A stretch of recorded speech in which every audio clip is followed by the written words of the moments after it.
PDT, meu amigo, meu companheiro, deputado federal pelo Rio de Janeiro, secretário de Transporte da Prefeitura do Rio, secretário de Governo do Estado do Rio de Janeiro, foi ministro do Trabalho e Emprego do governo Lula e Dilma, um grande amigo. Boa noite, Lupe. Boa noite, amigo. Já fui líder do campo, agora sou parte tiririca do brejo, daquele brejo profundo. Nada disso, você é ótimo. Nós estamos também aqui com o deputado Domingos Sávio. Domingos Sávio foi um dos fundadores do PSDB, o Partido da Social Democracia, o PSDB, em 88. E hoje ocupa o cargo de vice-presidente nacional da sigla. Boa noite, deputado. Acho que ele não está escutando. Deve ter travado. O Lupe está com uma... Você vê que ele está com um traquejo de live, que é uma coisa louca. Enquanto ele volta aqui, eu vou falar com o meu amigo Beto Albuquerque, né? Vice-presidente nacional do PSB, já foi deputado federal, candidato a vice-presidente junto com a nossa querida Marina Silva em 2014. Que bom tê-lo aqui, Beto. É um prazer, uma honra inenarrável. Ainda mais que você hoje está feliz, porque o seu Inter ontem abusou do número de gols, hein? Som, Beto, som. É bom abrir o microfone, né? Senão ninguém escuta. Mas é um prazer, Neto, estar com todos. Muito obrigado pelo convite, da gente compartilhar com a turma boa aí. Prazer estar aqui na companhia do Carlos Lupe, do Roberto Freire, o Sorrentino, o Domingos Sávio. Fomos colegas na Câmara, então é um prazer muito grande. E a pauta é muito urgente, muito importante, viu? Vamos curtir esses momentos e contribuir para o debate que é necessário no nosso país. É verdade, a pauta é papel dos partidos políticos na reconstrução nacional. Você sabe que do jeito que estão destruindo, é só mesmo falar em reconstrução. Eu também chamo aqui para falar, na sua boa noite aqui, o Walter Sorrentino, que ele é vice-presidente do PCdoB, é médico de formação e também ocupa o cargo secretário de Relações Internacionais do PCdoB. Além de tudo, é palmeirense, que, como eu, hoje estamos com o coração inundado de gols, não é verdade, Walter? Bom revê-lo, meu querido. Nós sempre nos encontramos nos jogos do Palmeiras. Legal. Obrigado, viu, Antônio Neto, pelo convite. Estamos aqui entre amigos e companheiros queridos de muitas jornadas. Boa noite a todos e boa noite aos que nos assistem, né? Parabenizo aqui a iniciativa e vamos ver como é que a gente pode contribuir para esse debate. Presidente Roberto Freire, presidente nacional do Cidadania, e há décadas, esse é um companheiro de muitos anos na frente da política brasileira, foi candidato a vice-presidente com Ciro Gomes em 98, além de candidato à presidência em 89 pelo Partidão. Grande amigo, temos histórias na vida, não é verdade, Roberto Freire? Seja bem-vindo aqui na nossa live do Trabalhador. Você é sempre muito generoso conosco. Eu agradeço, é um momento importante para nós começarmos a discutir não só um processo de reconstrução em algumas coisas, precisamos construir, porque o que o Brasil está precisando é pensar esse novo mundo que está vindo aí com grandes desafios. Muito obrigado, um prazer de estar aí com os companheiros, que há algum tempo eu não vejo. O nosso Lupe estou quase toda semana, ele patrocinando encontros e está, é um grande ativista nisso, mas alguns outros, Beto, por exemplo, é um cara que eu não vejo. O nosso Sorrentino, Domingos aí, companheiro, nosso colega lá da Câmara, por vários mandatos lá. Grande Domingos. Sempre muito atuante. Obrigado. Um abraço aí. Muito obrigado. E temos aqui também a presença de Domingos Sávio, do PSDB. Ele é um dos fundadores do PSDB, lá em 88, e hoje ocupa o cargo de vice-presidente nacional da sigla. Boa noite, Domingos. Boa noite, Antônio Neto. Boa noite aos demais colegas aí. Eu estou muito honrado com o convite ao nosso partido, oportunidade que o nosso presidente Bruno Araújo me dá de estar me encontrando com figuras que eu admiro tanto. Roberto Freire, grande parceiro, temos aqui ótimas lembranças, né, da sua combatividade, né, do seu espírito público. Também já tive o privilégio de estar com o Carlos Lippe, né, de uma história bonita aí de defesa das causas sociais, em especial, dos trabalhadores. Da mesma forma, Beto Albuquerque.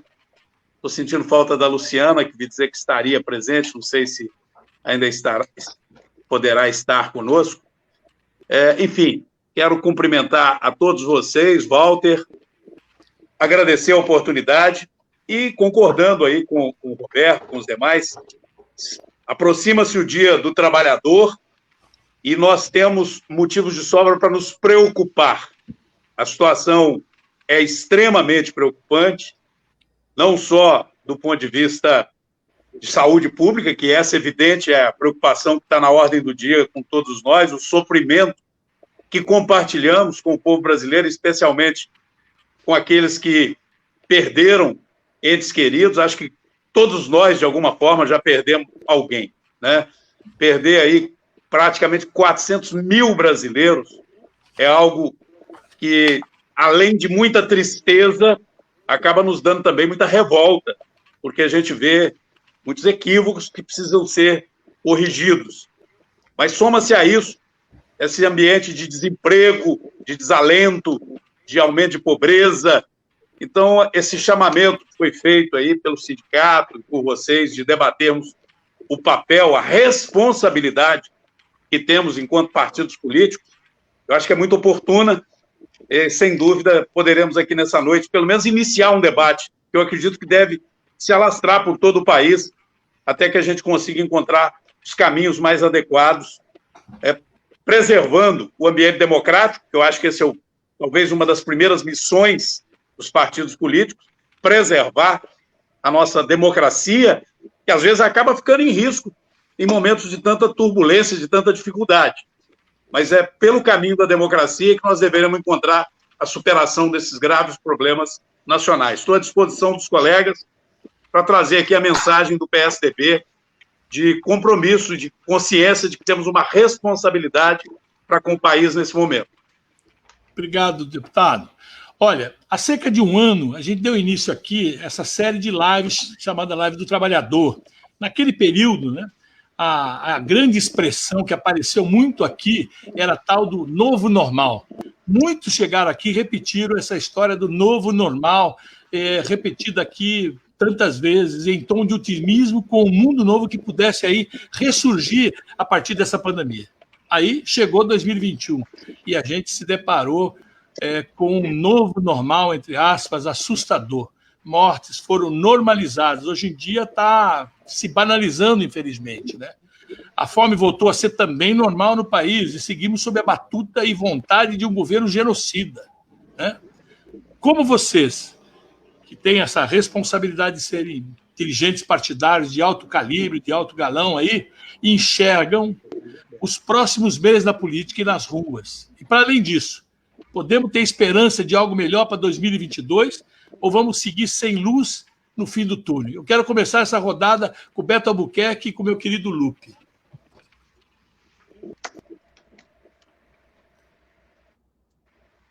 Beto. Já liberei. Eu acho que as preocupações de todos nós são comuns. Primeiro, a primeira grande preocupação que eu tenho, e tenho certeza que é compartilhada por todos, são as ameaças permanentes, né, ao Estado democrático, de direito, à democracia de um modo geral, o respeito às instituições. Eu acho que nós vivemos um cotidiano desde o primeiro dia desse governo nacional, um convívio com ameaças contra a democracia. E nós precisamos cada vez mais nos fortalecer, nos unirmos, né, e defendermos a democracia no país. Tem gente que até confunde liberdade com libertinagem, do tipo, a decisão judicial é boa se me diz respeito conforme eu concordo com ela, né? Ou outros dizem que liberdade é fazer o que eu quero, a hora que eu quero, como eu quero, do jeito que eu quero. Não é assim. A vida na democracia, ela tem regras, tem limites, e isto é a verdadeira liberdade, quando eu consigo respeitar a minha liberdade até o momento que começa a liberdade do outro. Então, a nossa luta democrática ela é uma prioridade fundamental nesse momento, Neto. Preservar as liberdades, os direitos, muitos já foram ceifados. Esse 1º de maio não tem absolutamente nada para comemorar, né? A perseguição ao mundo do trabalho, ao trabalhador, à trabalhadora é muito grande, muitos direitos foram tirados. Você imagina, nós temos hoje aí ao redor de 14 milhões registrados, né, de desempregados no país, né? Temos uma idade agora de 65 anos para se aposentar. Quantas pessoas, quantos brasileiros terão condições de ter trabalho, né, até os 65 anos para encontrar sua aposentadoria? É um conto de fadas, ninguém vai achar, nem emprego existe. Tu imagina, até os 65 anos você ter uma ocupação para passar a perceber depois um benefício, né, que poderia já ter sido, em muitos casos, construído anteriormente. Eu hoje recebi do Samuel Gomes, que é um velho amigo, uma frase super interessante do Ulisses Guimarães, antes dele apresentar a Constituição de 88, ele disse uma frase que eu acho assim, atualíssima com esse momento que nós estamos vivendo, Lu. O que disse o Ulisses? A fome, a miséria, a intolerância, a ignorância e a doença inassistida são ingovernáveis. Pô, é um negócio fenomenal. Isso ele disse em 88. E nós estamos caminhando para o ingovernável, né? Porque está tudo somado: fome, miséria, ignorância, doença inassistida. Isso tudo é ingovernável, dizia Ulisses Guimarães, e é verdade. Então, o que eu consigo ver logo aí na frente, Antônio Neto, na tua pergunta? Eu vejo dias difíceis pela frente, eu vejo o ranço autoritário sempre ciscando todo dia, provocando todo dia as instituições, desafiando, né, as liberdades sobre um argumento falso de liberdade, como se viu lá em 64.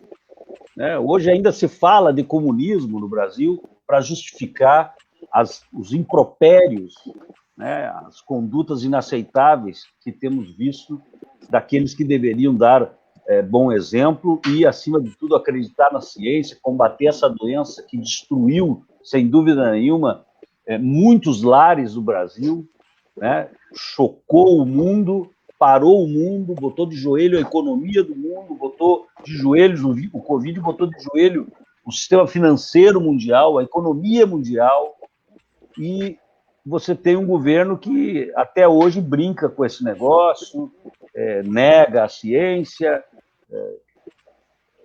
sem nunca ter estudado. E eu fui colega do presidente por 16 anos, aí junto com o Domingos Sávio, o Freire, estivemos na Câmara, um cara inculto que decidiu receitar remédio no Brasil, né? Sem nunca ter estudado coisa nenhuma. Então, nós estamos vivendo, assim, perplexamente, né, um momento muito difícil na política. E se nós tivermos a oportunidade, né, de retomarmos o comando seriamente desse país, a reestruturação, a retomada do desenvolvimento do país, ela tem áreas que nós vamos penar muito para reconstruir, viu, Antônio? Destruir é rápido, reconstruir é mais difícil. Por exemplo, as áreas estratégicas para o desenvolvimento de um país hoje estão simplesmente jogadas no acostamento. Todas as políticas sociais do governo estão desestruturadas, né? Estão absolutamente sem coordenação. E isso é urgentíssimo organizar.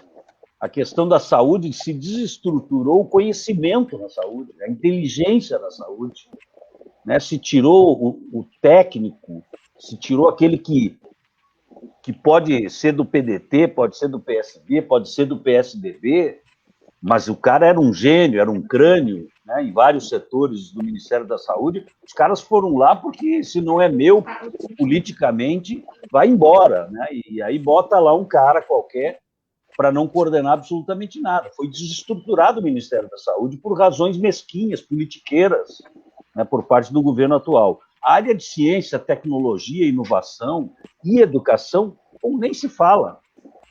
Né? Você tem no comando um negacionista na ciência, um cara que não reconhece o valor do conhecimento, né? E compara a ignorância ao conhecimento.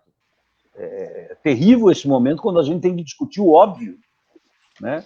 Discutir se o que vale mais é a ignorância ou o conhecimento.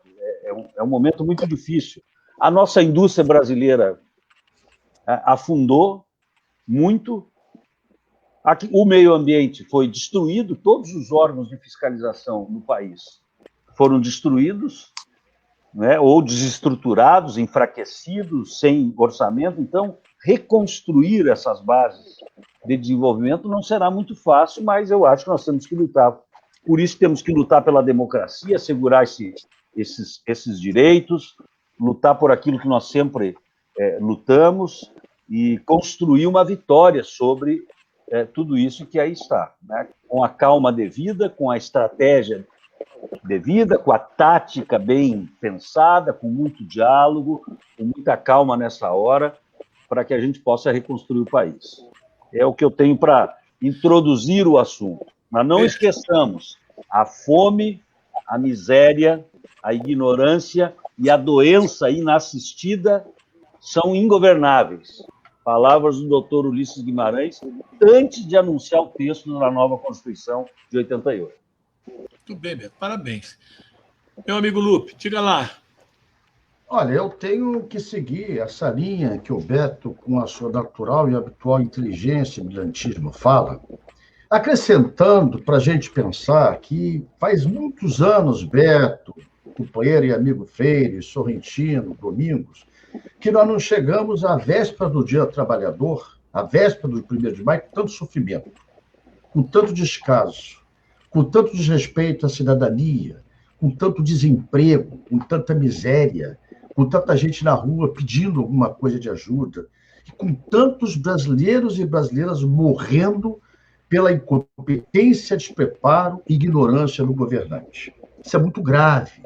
E mais grave do que isso, amigos e companheiros que nos honram, a começar pelo Neto, que eu agradeço esse convite. Nós temos um presidente da República que manipula o pensamento de parcela da sociedade, a cada dia inventando, através das suas redes sociais, dos seus fake news, mentiras, a cada vez rindo, gozando da miséria e da morte. Ontem, 2 ministros de Estado, rapaz, o ministro-chefe do gabinete civil dele dizendo que foi tomar uma vacina clandestina, com medo do presidente ralhar com ele, Freire. O outro fala, a China inventou esse vírus, e a vacina chinesa, praticamente falando que ela não valia nada, sendo que 70% da população brasileira está dependendo dessa vacina, inclusive essa besta fera tomou a vacina Coronavac, que é da China. A que extremo nós estamos chegando? Eles brincam e humilham com a inteligência do povo brasileiro. Eles estão humilhando o sofrimento de nossa gente. Eu vi a luta, e eu peço permissão do Freire de falar isso, em todas as reuniões que a gente estava, o Freire lutando para se formar uma CPI. Eu fui a primeira pessoa que eu vi falar de CPI desde o início, foi o Freire, eu quero fazer a justiça. E isso começa agora a tomar formato. Não é possível que essa CPI não tenha nada, Freire. Não é possível que não se investigue com profundidade. Desculpe, não pense que é radicalismo, mas eu estou muito doído. São muitos companheiros que morreram. São muitos dezenas de milhares de brasileiros que continuam morrendo. Não é possível que essa conta não vá para o senhor Bolsonaro num tempo. Esse homem, desculpe, não é radicalismo, ele tem que ir para a cadeia um dia, Freire. Domingos, ele tem que ir para a cadeia um dia, ele é corresponsável dessas dezenas de milhares de mortes. A sua irresponsabilidade, virar as costas para a ciência, virar as costas para todas as recomendações da Organização Mundial da Saúde, gozar da cara do povo brasileiro na hora que o povo brasileiro está clamando por uma vacina, filas, gente que não sabe se vai ter ainda a segunda dose. Quer dizer, a que ponto nós chegamos? Como vamos reconstruir isso, Beto? Você falou bem. Destruir ele já está fazendo, é fácil. Reconstruir é uma tarefa para todos. Então, eu acho que agora é hora de unir os democratas. Todos os democratas desse país têm que colocar para segundo plano as possíveis diferenças. Sabe, se a gente tem diferença, ela é secundária. Sorrentino, Beto, Freire, tudo que a gente tiver de referência é pequena perante esse ditadorzinho de plantão, esse profeta da ignorância.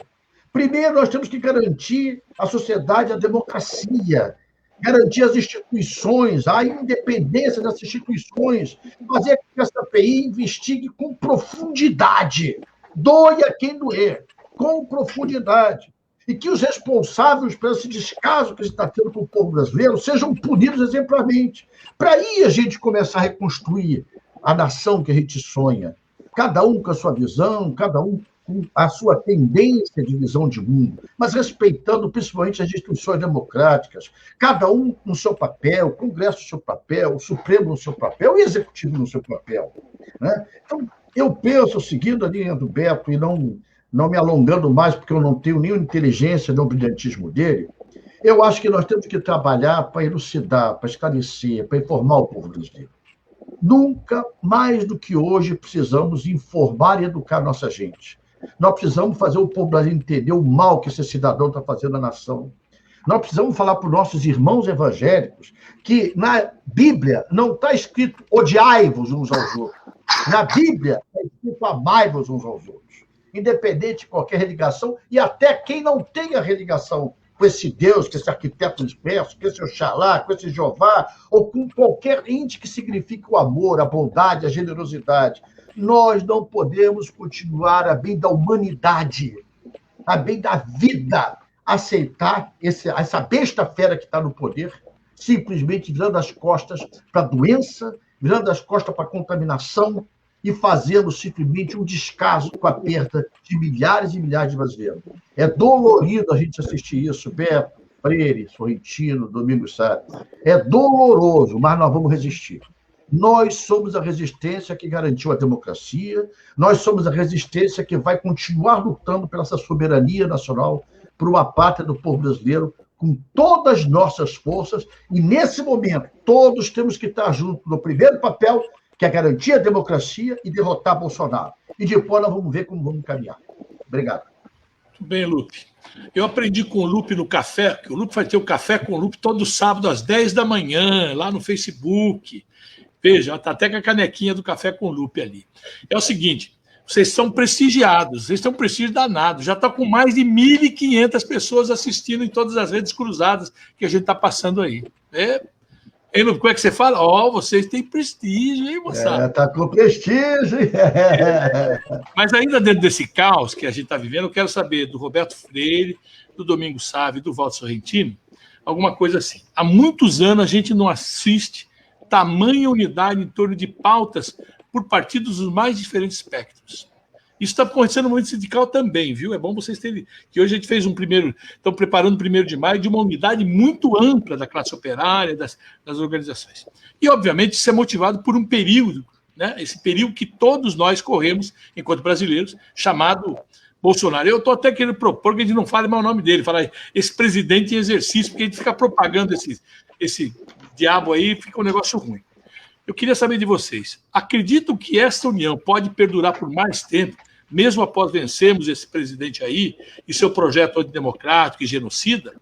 Lembro que meu amigo Ciro Gomes alerta, a tarefa mais complexa que enfrentamos não é derrotar esse presidente aí, mas sim reconstruir um país dilacerado economicamente, socialmente e moralmente.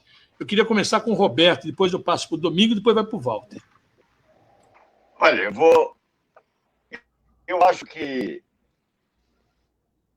Beto e Lupe deram bem um quadro do que nós estamos enfrentando. Tá? Me veio aqui, quando eles estavam falando, um tempo que eu passei no Chile, quando vivíamos aqui o regime ditatorial e o Chile, um regime democrático, inclusive nas vésperas da eleição do Salvador Allende, e um poeta chileno dizia o seguinte, uma coisa importante em alguns momentos, a gente tem que deixar de falar miséria. A gente tem que começar a pensar como é que vamos superar este momento. Porque é um pouco o que Ciro tenta dizer aí, e diz, de que não é a derrotar o que aí está. Nós precisamos superar esse Brasil que aí está. E que não é um problema apenas de Bolsonaro. Este aprofundou todos os nossos problemas. Né? Mas o Brasil não estava dando certo. A gente precisa falar no Dia do Trabalhador que todos os 1º de maio, há quanto tempo a gente vem falando de miséria? Vem falando da desigualdade, dos baixos salários, das dificuldades, seja da fome, da miséria, da ignorância, até porque o Brasil, há muito tempo, está no final, no rabo da fila dos países mais desiguais do mundo. Nós estamos em pleno século XXI com problemas do século XIX que foram resolvidos em países mais desenvolvidos, seja do analfabetismo, e ainda continuamos tendo essa chaga do desenvolvimento aqui entre nós do analfabetismo funcional. Isso até no ensino superior, de se ter uma brincadeira no Brasil do cara dizer que é advogado e o cara pergunta, não, eu estou perguntando se o senhor sabe escrever. Por conta de realidades brasileiras que nós, nos nossos manifestos de 1º de maio, sempre estamos lá ressaltando. Né? Então, eu queria, nesse momento que a gente está, de fazer um chamamento para dizer que nós precisamos derrotar este Brasil que chegou até aqui e chegou ao que de pior pode existir, que foi nós chegarmos ao fascismo. Porque não há outro nome a dizer do obscurantismo que aí temos, da perspectiva de um retrocesso que estamos assistindo, que é esse governo que, em 2018, chegou democraticamente, temos que admitir, por uma série de circunstâncias, demonstrando a nossa distopia, chegou ao poder.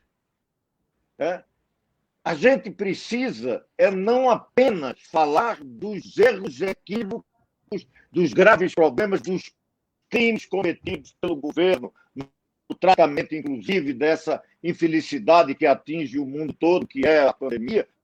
Nós precisamos começar a construir, e este é o nosso papel, não é construir, até porque nada do que tínhamos deve ter como perspectiva continuar. E não vem, porque não terá nova normalidade, terá uma outra realidade.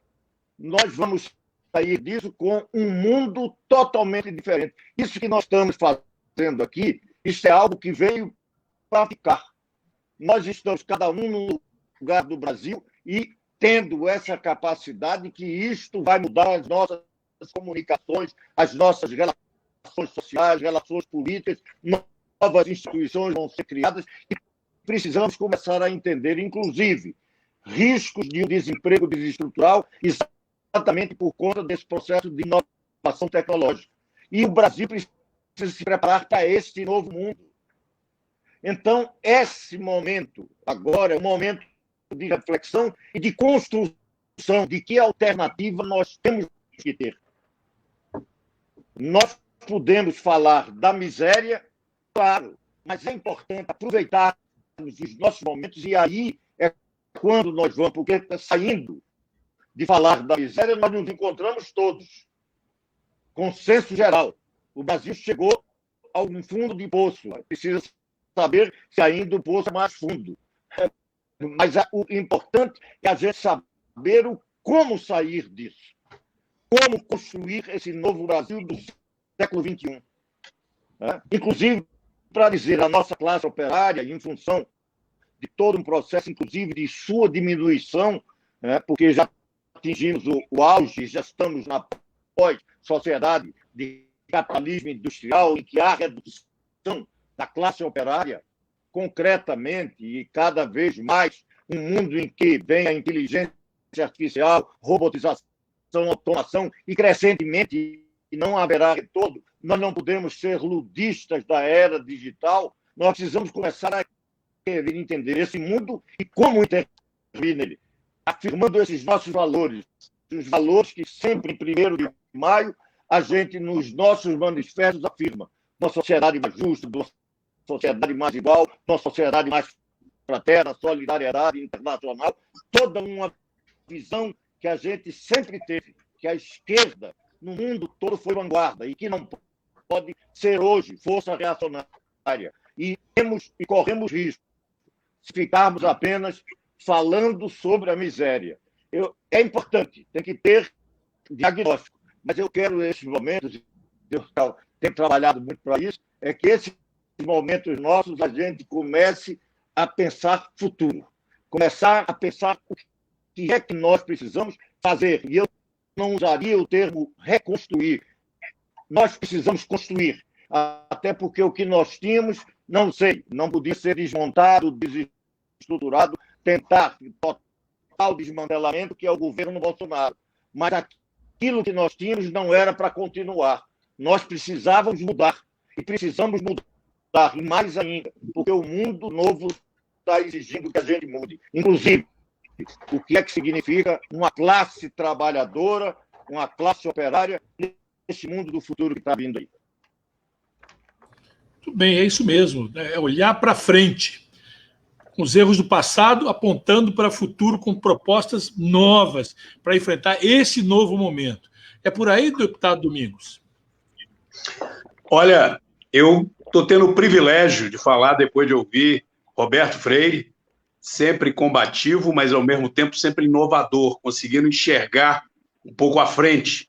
Faz uma análise da retrospectiva, isso é fundamental, é sobriedade, mas faz também prospectiva para o futuro. Da mesma forma aí a fala do nosso querido e sempre combativo Lupe, do Beto Albuquerque, já vamos ouvir o Walter. Eu quero trazer na linha do que o Roberto dizia, primeira reflexão da qual nós somos unânimes.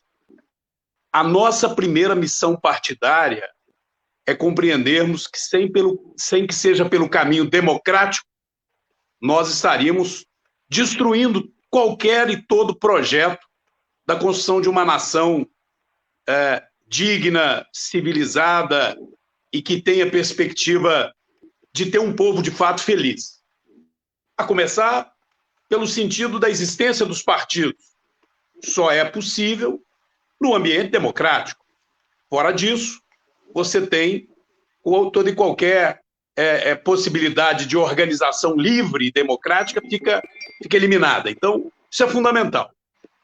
Mas quando o Roberto diz que não basta a gente derrotar um governo ou uma figura, mas muito mais do que isso, derrotar um modelo que não vem dando certo, que vem fazendo o nosso povo sofrer, eu quero tomar liberdade, aqui até pelo respeito que eu tenho de cada um dos líderes que estão aqui. Eu estou me dirigindo a pessoas que têm uma responsabilidade enorme como presidente de partidos que têm uma história. O PDT tem sua história, merece de todos nós um respeito enorme, aqui através do Carlos Lupe, o Beto Albuquerque, representando o Partido Socialista Brasileiro, o PSB, que tem também uma história, e mais do que uma história, uma vida no presente da vida brasileira. Roberto Freire dispensa o comentário, e a sua história partidária também, mas eu faço questão de registrar o respeito que tem por toda uma luta em defesa da democracia, em defesa do nosso país. Mas eu dizia que quero fazer uma análise perante vocês, e também do PCdoB, de outros partidos que têm esse sentimento de que é preciso resgatar o respeito ao povo brasileiro.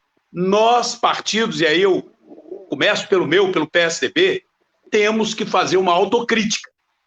Mais do que uma autocrítica, temos que fazer uma meia-culpa. Quando o Roberto chama para o debate de que nós temos que enfrentar e ter a coragem de mudar algo que não está dando certo, e não está dando certo não é só agora, e vem trazendo graves problemas para a vida de todos os brasileiros, nós temos que ter a coragem de fazer uma reflexão sobre a nossa forma de organização política, sem abrir mão da democracia. Mas é possível que a gente continue com um modelo que sempre nos leva ao mesmo caminho do fisiologismo? Vamos voltar lá no tempo, né? logo após a Constituinte, a Constituição Cidadã, pela qual temos o dever de lutar e aprimorar, mas vem Collor e Itamar, caiu no fisiologismo. Veio Fernando Henrique, caiu sim também nos acordos fisiológicos. Veio Lula, também. A Dilma, nem se fala. E o Bolsonaro também, que pregou o antifisiologismo. Isso demonstra claramente o que o povo está sentindo com relação a nós. Os partidos, de um modo geral. A gente acaba suscitando no imaginário e na atitude do povo brasileiro algo que é muito sério, que é praticamente com muita frequência, e eu acho que às vezes é difícil fazer autocrítica, mas eu entendo que nenhum partido se livra disso. Uma atitude, muitas das vezes, de repulsa. E como é que você vai construir uma grande transformação nessa nação? Pelo caminho democrático. E aí você precisa de partido. Se os partidos, os mais populares, o próprio PT, o PSDB, o PMDB, têm na mesma proporção da sua popularidade a sua rejeição. Não salva ninguém. Por quê? Porque ao longo do tempo nós deixamos de fazer uma profunda autocrítica de que nós temos uma responsabilidade com a democracia. E olhe que nós estamos às vésperas de nos preparar para um novo pleito, em que a gente se depara com um país em que o Lupe lembrava, e a Bíblia, né, não lembrava os nossos irmãos evangélicos, mas vão lembrar todos os cristãos, né, já que a Bíblia é o nosso guia enquanto referência cristã. Ali não se prega o ódio, se prega o amor. Mas nós estamos chegando às raias de que a política virou uma arma de manifestação de ódio. Nas redes sociais, nas atitudes de natureza política partidária. E olha que nós temos a responsabilidade de ganhar uma eleição, mas com a consciência de que não pode ser ganhar para dar errado de novo. Nós temos que fazer essa autocrítica partidária.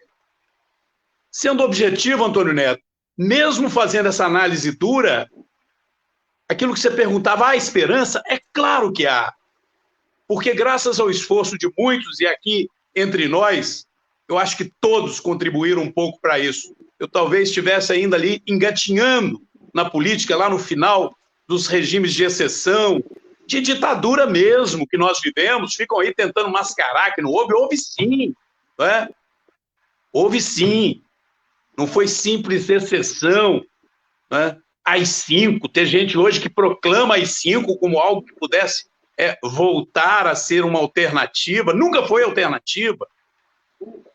Agora, nós temos que ter a humildade de fazer uma autocrítica. Tenho esperança, porque, como eu dizia, aqui entre nós, e milhares e milhares de outros que já se foram, como o doutor Ulisses, foi bem lembrado aqui, né, pelo Beto, nós construímos, sim, um ambiente de democracia que é vigoroso, que está no coração da ampla maioria do povo brasileiro.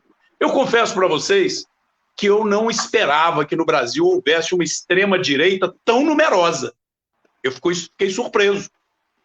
Mas eu tenho também uma avaliação de que ela veio como uma resposta à falta de autocrítica, de humildade, de partidos de centro-esquerda, como o PSDB, de esquerda mais declarada e convicta, como outros que legitimamente representam esse pensamento, e que acabaram estimulando o surgimento de uma extrema-direita pelas nossas incoerências, pelo fisiologismo que se apossou de governos sucessivos, como eu relembrei aqui agora. Então, o nosso desafio é muito grande. Qual a contribuição que podemos dar para superar esse momento grave do Brasil? Na minha avaliação, ela começa por termos a humildade de fazer uma autocrítica. Não vamos resolver esse problema com o salvador da pátria. Não vamos resolver esse problema dizendo, olha, o fulano está errado e nós vamos continuar defendendo essa tese de um Brasil dividido. Entre nós aqui, que comungamos com o sentimento de que, primeiro, a democracia é inegociável. Segundo, a política tem que ser feita com ética, com responsabilidade e com a capacidade de servir ao próximo. Os mais oprimidos precisam de ser priorizados, os milhões de desempregados, os desalentados, a fome que está aumentando, tem que ser prioridade absoluta. Nós temos que ter a capacidade de nos unirmos. E para nós nos unirmos, a gente começa por ter um pouco mais de desprendimento das paixões partidárias. E é essa a minha primeira palavra para esse encontro nosso. E ela, de alguma forma, traduz o sentimento que eu percebo dentro do PSDB. O PSDB, que já governou esse país, que já deu as suas contribuições, entende que ele não deve ter a ousadia, não deve ter, talvez, a irresponsabilidade de achar que é sozinho que vai fazer as transformações, para depois ir cair no fisiologismo. Vamos nos unir antes, porque aí talvez a gente não dependa do fisiologismo para governar e possa efetivamente mudar o modelo de gestão no nosso país. Primeiramente, é isso que eu diria, Beto. Beleza, obrigado, Val. E Antônio? Sorrentino, agora, como é que é a visão do PCdoB e sua sobre essa questão? Sim. A primeira questão é que nós estamos entre companheiros e parceiros da luta democrática pelos interesses nacionais, direitos do povo, então subscrevo no fundamental as falas de Lupe, de Beto, de Domingos Sávio, de Roberto Freire, digo isso com muita franqueza e com muita alegria.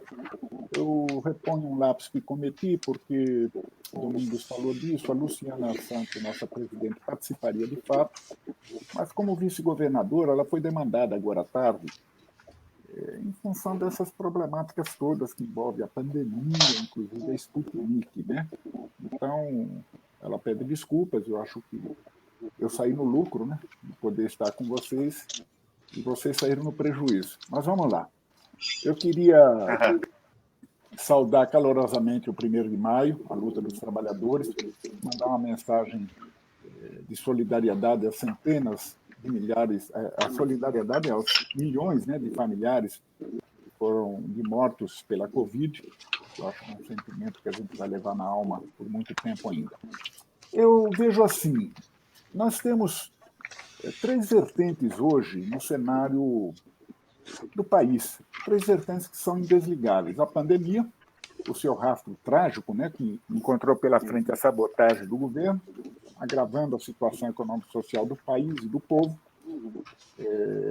Um isolamento político crescente do Bolsonaro e do seu governo, enfraquecido cada vez mais, e uma crise política persistente, que é alimentada pela própria reação de Bolsonaro, criando conflitos interinstitucionais, intrainstitucionais, do executivo, judiciário e legislativo. Eu acho que essa é uma dimensão muito grave. O país está muito desarrumado, muito desarranjado. Isso é sempre um perigo para a escalada autoritária. Nós temos um executivo inepto por completo, administrativamente, temos um beócio, né, no comando. Eu acho assim, Bolsonaro não tem, hoje, capacidade de definir o seu inimigo principal. Ele atira para todos os lados em função desse foco obsessivo, que é de escapar da condição de criminoso penal ou de responsabilidade que o impeça de ser candidato em 2022. Nós temos um Supremo Tribunal Federal extremamente proativo, para o bem e para o mal, e nós temos um Congresso empoderado como nunca, o Congresso que quer, inclusive, governar o orçamento, imaginem. E agora, essa CPI que foi instalada no Senado tem uma vantagem grande, porque pode derrotar por completo a narrativa constituída por Bolsonaro. Para Bolsonaro estar no comando da narrativa é fundamental. E essa narrativa vai ser destruída, provavelmente, pela CPI, o que acaba de tirar a sua máscara, né?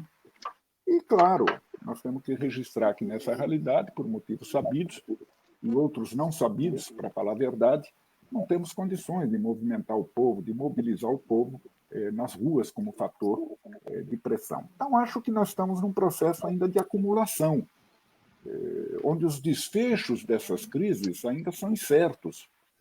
E eu chego a pensar que nós não devíamos pensar 2022 antes de fazer a travessia de 2021. Acho que 2022 poderá ser, se seguir essa marcha de desconstrução nacional, de destruição do Estado Nacional, 2022, mais provavelmente, vai ser o fim de um ciclo do que propriamente o lançamento de um outro ciclo no país. Pode acontecer isso, tamanho desarranjo e a desconstrução que se está promovendo. Mas com isso eu digo, hoje nós estamos em uma situação menos desfavorável das nossas lutas democráticas, populares e nacionais. Nós podemos vencer Bolsonaro, nós podemos ter expectativa de poder reverter essa situação imediata. Então, um problema de fundo, eu gostaria muito de tratar isso com vocês, é exatamente que faltam lideranças à altura hoje para organizar o jogo político. Um jogo muito desarranjado, muito desarrumado. Liderança que, com abertura, promovam a conversa de todos com todos, que tenham qualquer contradição com Bolsonaro. Quer dizer, eu acho que eles estão aqui, vocês que participam aqui no debate hoje, estão no Congresso, mas nós precisamos mais ainda dessas lideranças nessa hora, como ocorreu em outros momentos dramáticos da nação, como foi o fim da ditadura. Eu digo isso porque, de fato, a única coisa que levou Bolsonaro a ser desmascarado nesses 2 anos e 4 meses de governo foram políticas de frente ampla, em defesa da democracia, em defesa da nação. Essas que, sim, conseguiram unir forças suficientes de todos os tipos, independentemente de seus interesses legítimos, para fazer uma grande frente contra Bolsonaro, contra o bolsonarismo, em defesa da democracia e, claro, em defesa da vida.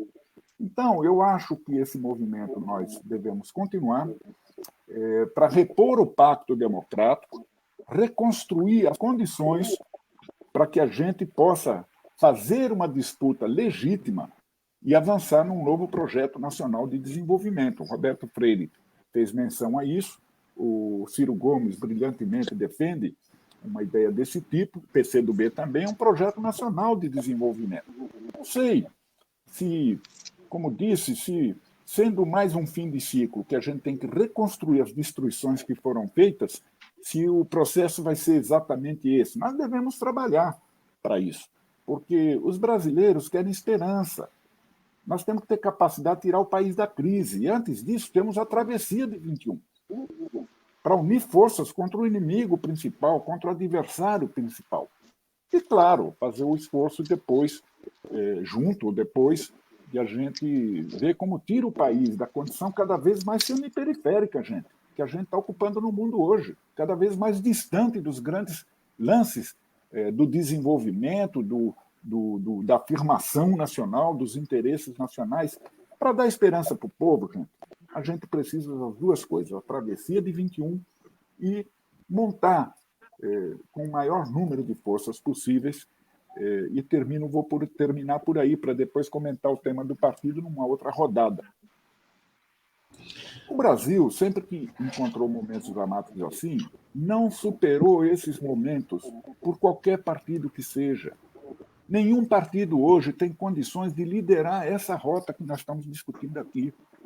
Só uma união de amplas forças, de todos os tipos, com maturidade para discutir divergências e convergências, fazer predominar a unidade ao invés da luta e fazer predominar os interesses da nação, interesses da democracia, antes do que os legítimos interesses de qualquer partido que seja. Eu tenho a impressão que essa continua sendo uma concepção indispensável se a gente observa a história do Brasil, como o Brasil foi levado a superar patamares civilizatórios. Não foi por conta de um partido, não foi por conta de um grande líder também. Foi por conta de uma consciência social e política cada vez mais elevada que foi capaz de unir o povo, digamos assim, galvanizar o povo numa direção de esperança. Tancredo Neves fez isso nas condições dele, o MDB. Nós precisamos fazer isso nas nossas condições, mas eu acho que a rota é essa, é assim que pensa o PCdoB. Muito bem, Walter. É a frente ampla neles, não é verdade? Então, olha, dentro dessa pauta que a gente está conversando aqui, eu gostaria de trazer à tona um exemplo lá de Washington, né, sobre o novo governo de Biden e essa reviravolta da política econômica dos Estados Unidos nas últimas décadas. O Biden parece ter declarado guerra ao neoliberalismo, abraçado aos sindicatos, que tiveram papel central na eleição dele. O lançamento da campanha dele foi dentro de um sindicato famoso, de gases metalúrgicos, né? E ele está colocando que vai jogar pesado na retomada de emprego e renda e que ele pretende realizar nessa história toda, através de pacotes de resgates homéricos. É só ver os valores que eles estão falando. Hoje ele falou da educação de 1,8 trilhões. Né? Já na área econômica, ele botou 1,9 trilhão, que é jogar na economia por causa da pandemia. Né? Então, e está falando também na valorização do trabalhador, da negociação coletiva, dos sindicatos, entrou até na briga da criação do sindicato local dentro da Amazon, se vocês lembrarem a questão de alguns dias atrás. Na opinião de vocês, e agora essa pergunta vale para todos vocês, o Biden, o que ele viu que o Poço Ipiranga não consegue ver? E podemos contar com a União no Congresso para aprovar pauta desse tipo, em um momento que o consenso de Washington se mostra a primeira vítima dessa pandemia pelo mundo. E eu acho que o Lupe pode começar isso para mim, porque já foi ministro do Trabalho, né? Depois o Beto que foi de Ciência e Tecnologia, acho que o Sorrentino também teve na Ciência e Tecnologia, para a gente poder rodar aí e tentar ver todas essas coisas.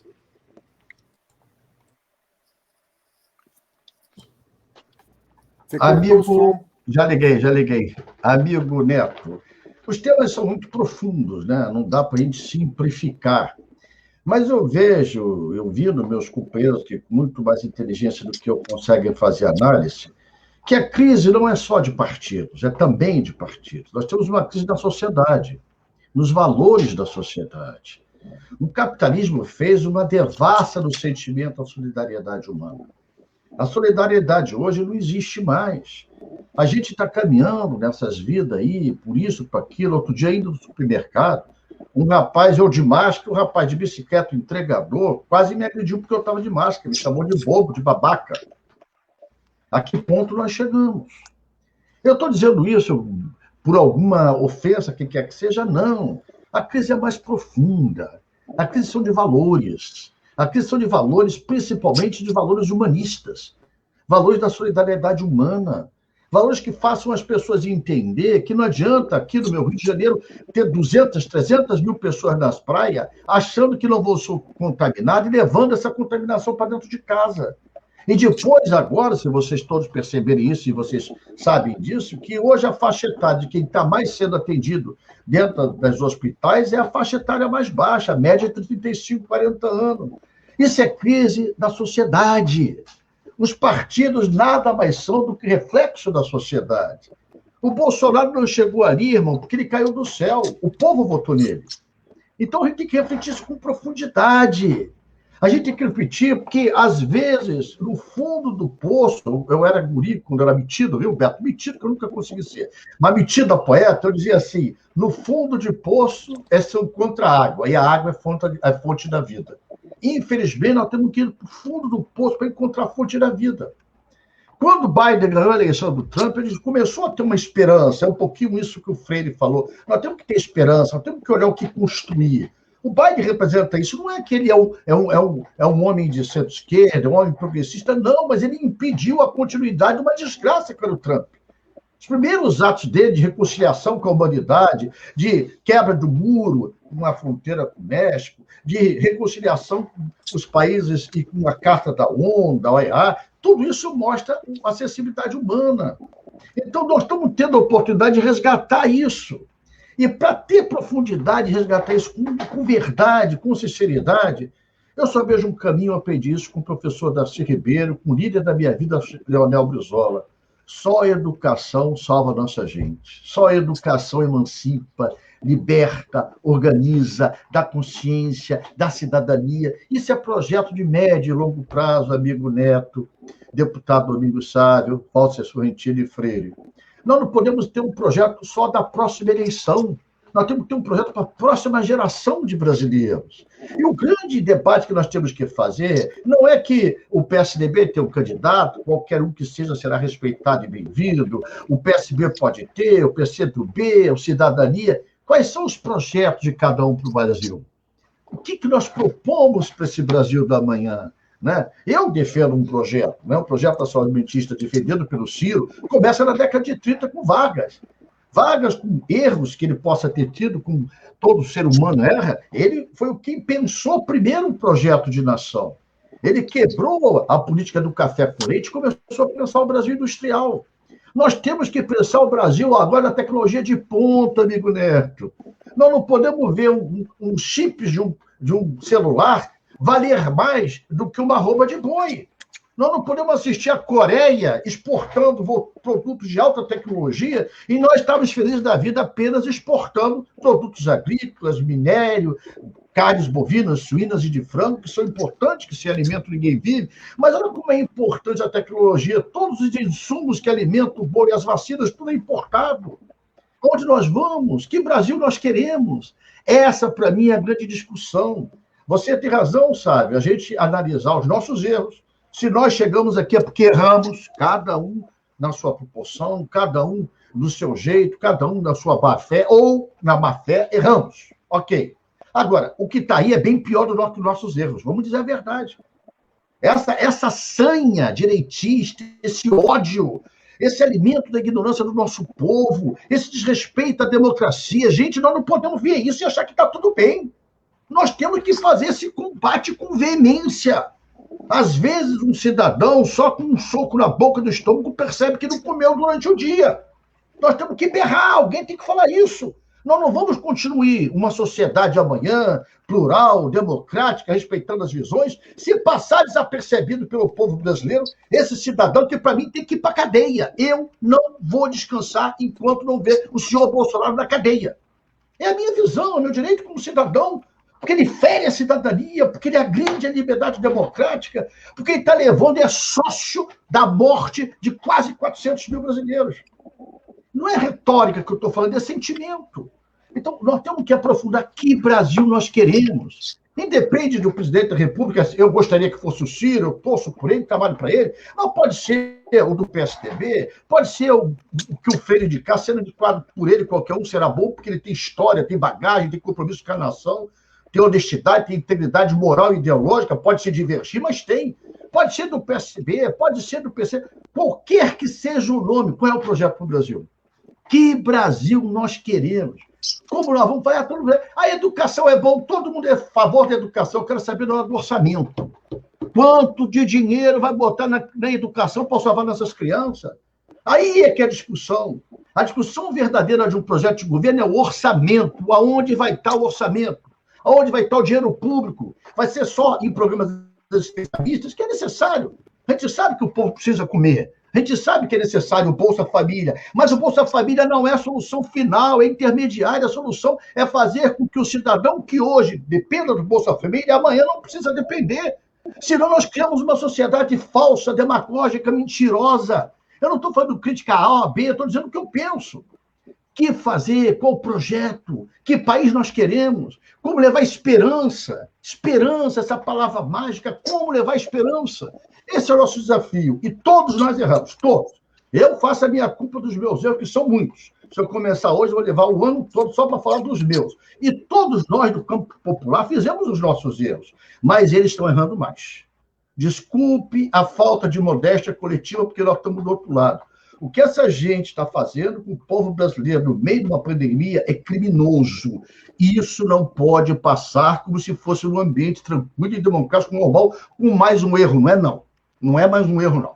É muito grave. O que hoje acontece no Brasil, desculpe, Dataveiros, mais sábios que eu que estão ao meu lado aqui, é criminoso. Eu não aceito essas dezenas de centenas de milhares de brasileiros morrendo porque o governo não conseguiu planejar a vacina, porque o governo não conseguiu alertá-los da questão da aglomeração. Esse é o fato real. Esse é o concreto. Esse, hoje, é o grande inimigo do povo brasileiro. E, para isso, gente, nós temos que nos unir para esclarecer a população disso. Se possível, se a gente tiver competência, inteligência para unir todo mundo em torno de alguém que represente esse projeto coletivo, estou junto. Agora, se não for no primeiro, será no segundo. Eu só tenho certeza de uma coisa. Do lado dessa besta fera, nós não podemos estar. É isso aí, Lupe. Beto Albuquerque, meu amigo, diga lá. Podemos chamar o Biden de comunista? Isso é uma sem som. O Biden é uma força política mundial super importante nesse momento, contrário à intolerância, ao populismo de direita, às ameaças à democracia. Acho que é um polo de referência mundial nesse contexto que nós vivemos, com os arroubos conservadores, autoritários que nós estamos vendo em várias partes do mundo. Assim como o Trump, quando ganhou, acabou sendo uma fonte inspiradora na direção contrária, inclusive no Brasil. Então, a vitória do Biden, acho que é uma vitória da democracia, é uma vitória das liberdades e certamente é uma nação que estará muito parceira e preocupada com o desenvolvimento do mundo, onde houver sintonia política com o seu próprio pensamento. Esses investimentos que o Biden anuncia, obviamente muito próprios de um país tão rico, tão poderoso como são os Estados Unidos, não são todos os países que têm esse potencial, né, de aporte de recursos para retomar muito rapidamente. Mas o primeiro grande exemplo do Biden, né, foi a capacidade de vacinar a população americana. Quer dizer, o Biden entendeu que quanto mais rápido ocorre a vacinação, mais rápido ocorre a recuperação econômica. Né? Quanto mais se demora para vacinar, mais se demora para achar soluções na economia, na volta do emprego, na retomada da normalidade da própria sociedade. Então, o Biden deu vários exemplos, tanto no processo de vacinação, agora dá exemplo de anúncios estratégicos ao desenvolvimento, e será implacável contra, né, os negacionistas, contra todos aqueles que conspiram contra a liberdade, a democracia. Então, acho que é um fato positivíssimo.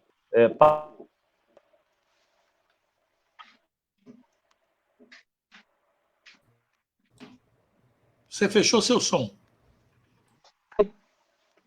Desculpa. O grande problema nosso são as nossas urgências. Né? Eu sei que a eleição é o ano que vem. Eu sei que nós não temos hoje poder decisório, não temos a caneta, mas a fome não espera. A pobreza cada vez mais crescente, é duro falar sobre isso, mas ela não tem tempo para esperar. Ninguém vai esperar o filho passar fome sem inerte. Nós podemos ter, se não houver alguma reação concreta, a sociedade brasileira tem sido solidária, por N fontes, seja pelo mundo empresarial, por entidades não governamentais, né, tem havido solidariedade na comida, no alimento, na distribuição de alimentos em várias comunidades. Mas o governo, de um modo geral, ele é omisso a isso, que é uma tragédia e que pode, logo ali na frente, muito rapidamente, provocar uma convulsão social. Esse auxílio emergencial não podia ter parado. Como pararam o auxílio emergencial, que era uma fonte de ativação da economia, não era uma esmola, não era um dinheiro dado sem nenhum tipo de interesse e consequência. Enquanto houve um auxílio emergencial significativo, justo, né, merecido à população mais carente, houve atividade econômica. Muitas pequenas, médias empresas não fecharam as portas. Agora, sem o auxílio, desde que ele parou, e com o auxílio retomando agora num valor muito pequeno, diante das necessidades da população, tudo aquilo que se manteve aberto lá atrás fechou as portas. As consequências da paralisação do auxílio agravaram o desemprego, agravaram o fechamento de empresas, né, de bares, de restaurantes, de pequenas empresas, nos diferentes sentidos. Então, o Brasil precisa fazer um amplo esforço social, né, de sobrevivência a milhões de brasileiros que estão passando fome. Isso é urgente, isso é urgentíssimo, essa questão social, eu acho. Eu me lembro sempre do Raul Seixas, né? Eu sou meio ídolo do Raul Seixas. E ele dizia, Domingo Sávio, uma frase super importante: o sonho que se sonha só, Walter, é só um sonho. O sonho que a gente sonha junto começa a ser realidade. E eu acho que o desafio político que nós todos temos, nós de partidos democratas, não precisa ser só de esquerda, de centro-esquerda, de centro-direita, nós temos que acreditar na democracia, nós temos que começar a sonhar com responsabilidade, juntos por alternativas de curto prazo e por saídas que nos permitam derrotar o retrocesso, derrotar e fazer parar a destruição nacional. Sim, está havendo uma destruição nacional em setores estratégicos. Eu vou dar um exemplo aqui em Porto Alegre. Nós temos a única fábrica de chips, de semicondutores, de alta tecnologia, que se chama Ceitec, a única indústria, sabe, que tem 2 salas limpas na América do Sul. Não há nenhuma outra empresa, indústria com salas limpas na América do Sul. Pois qual foi a decisão do governo que não acredita na ciência, que tem vocação para ser puxadinho do Trump até pouco tempo? Mandou extinguir a empresa, que tem 1 bilhão de investimentos, que já desenvolveu e já produziu chip para N iniciativas que poderiam estar sendo usados, inclusive, no diagnóstico da Covid. O cara mandou extinguir, fez uma intervenção indevida, apesar de todo o nosso protesto, de toda a nossa denúncia nacional, né? A extinção está em curso. O funcionário que ousar reclamar ou protestar da extinção da Ceitec é demitido, como acabou de ser demitido uma super inteligência e defensor da empresa, um funcionário de alto padrão ali, porque uma indústria de semicondutores de alta tecnologia tem muitas inteligências que qualquer empresa da iniciativa privada gostaria de ter junto com ela. Então, enquanto o mundo, o Biden e o mundo estão atrás de amplificar essa indústria de alta tecnologia, para estimular isso que o Lupe fala acertadamente, a indústria de ponta da inovação, nós aqui fechamos a fonte, né, capaz de estimular esse tipo de desenvolvimento. Por fim, eu quero dizer que nós temos que recuperar a indústria brasileira, que está sofrendo muito. Ela está com o seu parque fabril em muitas áreas econômicas ultrapassado, não competitivo. O governo tem que ajudar a renovar esse parque fabril para ter mais competitividade, para ter mais resultados, né? Nós precisamos voltar à produção industrial. Precisou uma pandemia para a gente descobrir que nem máscaras se fabricava no Brasil, que nem respiradores se fabricava no Brasil. Veja que absurdo. O Brasil completamente desassistido de coisas básicas num país que tem uma rede hospitalar gigantesca, que tem um sistema único gigantesco, mas que não desistiu de produzir respiradores, aparelhos de UTI, né? Tudo importado, máscara importada e assim por diante. Então, o papel hoje no hub da saúde para a indústria brasileira já está dado o recado. Está aí um nicho de mercado espetacular para a indústria brasileira se focar, porque com pandemia ou sem pandemia, os hospitais vão continuar trabalhando, as UTIs vão continuar atendendo, os materiais, os insumos, as vacinas para outras patologias vão continuar sendo necessárias e nós precisamos investir em ciência e tecnologia. Só que o astronauta tem que baixar na Terra, porque ele não baixou na Terra ainda, o astronauta, desde que ele chegou no Ministério da Ciência e Tecnologia, ele continua em órbita, né? Ele perdeu o sentido de enxergar o quanto estratégico é o Ministério da Ciência e Tecnologia. A Terra é quadrada para ele, rapaz, é plana. Não tem jeito. É plana. Então, eu acho que nós temos muitas urgências, aproveitar esse momento em que os Estados Unidos dão recados importantes ao mundo para a gente poder também seguir nessa toada. Mas eu quero lembrar, Raulzito, Sonho que se sonha só é só um sonho. Sonho que se sonha junto é o começo da realidade. E o Ciro Gomes tem razão. Eu vi o comercial novo dele. Não é uma questão de nomes. O Brasil não tem que ficar avaliando se esse nome, aquele nome é melhor. O Brasil tem que fazer uma escolha de visão de desenvolvimento, de plano de desenvolvimento, porque muitos governos, inclusive aqueles que nós ajudamos, acabaram virando serviçais de alguns grandes conglomerados empresariais com juros subsidiados, e enriquecemos também os bancos, né? Não tributamos as grandiosas e bilionárias fortunas. Quer dizer, nós também temos que fazer a nossa meia-culpa. E não dá para ir para uma eleição, para encerrar só, Antônio Neto, para votar no menos pior. Nós temos que achar o melhor. O Brasil precisa eleger o melhor, não o menos pior. Que é o desenho que está dado aí, né? A polarização do menos pior. Nós precisamos encontrar o melhor. Eu acho que isso é uma tarefa que não podemos fugir de jeito nenhum enquanto enfrentamos as dificuldades urgentíssimas do povo brasileiro juntamente. Você lembrou bem essa questão da reindustrialização.